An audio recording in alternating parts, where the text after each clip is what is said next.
Evening, I'm Dan Wall. And I'm Laura Lee. Thanks for joining us. Tense moments tonight as dozens of protesters gathered outside of a union hall where a private meeting between Congressman Pete Stauber and Teamsters Union 346 took place. At one point, our photographer was shoved by a union member.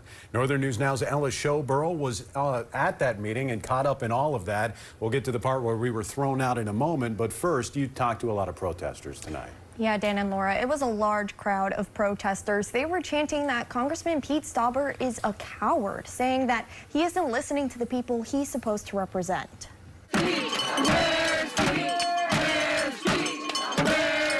Lined outside the Teamsters 346 building in Duluth Wednesday, dozens of people gathered to protest Congressman Pete Stauber, saying he's not representing the interests of the people he represents in the 8th Congressional District.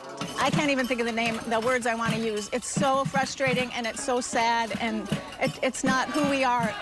And this is not my Minnesota. We love our neighbors! We love our neighbors! Many were expressing outrage over his lack of action around the death of Alex Preddy and ICE presence in the state. Spineless Pete! I'm appalled by Congressman Stauber's moral cowardice.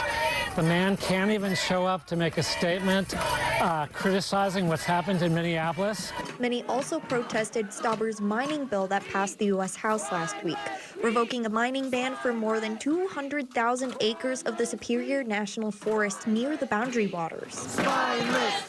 And that man is unceasingly doing everything he can to gut the protections of the BWCA. He's a coward! Many were calling on Stauber to represent his constituents, others even calling him to resign. I don't think he realizes that there are enough of us here that are so upset about this that it could cost him a job. Northern News Now was allowed inside the Teamsters meeting where Stauber would be discussing a labor bill. But only minutes after arriving, we were called unwanted guests and even asked to leave the building. Our photographer even shoved out the door as we were trying to leave.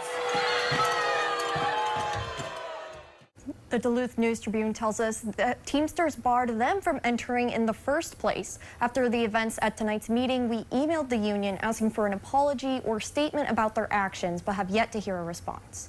In studio, Ella Showborough, Northern News Now.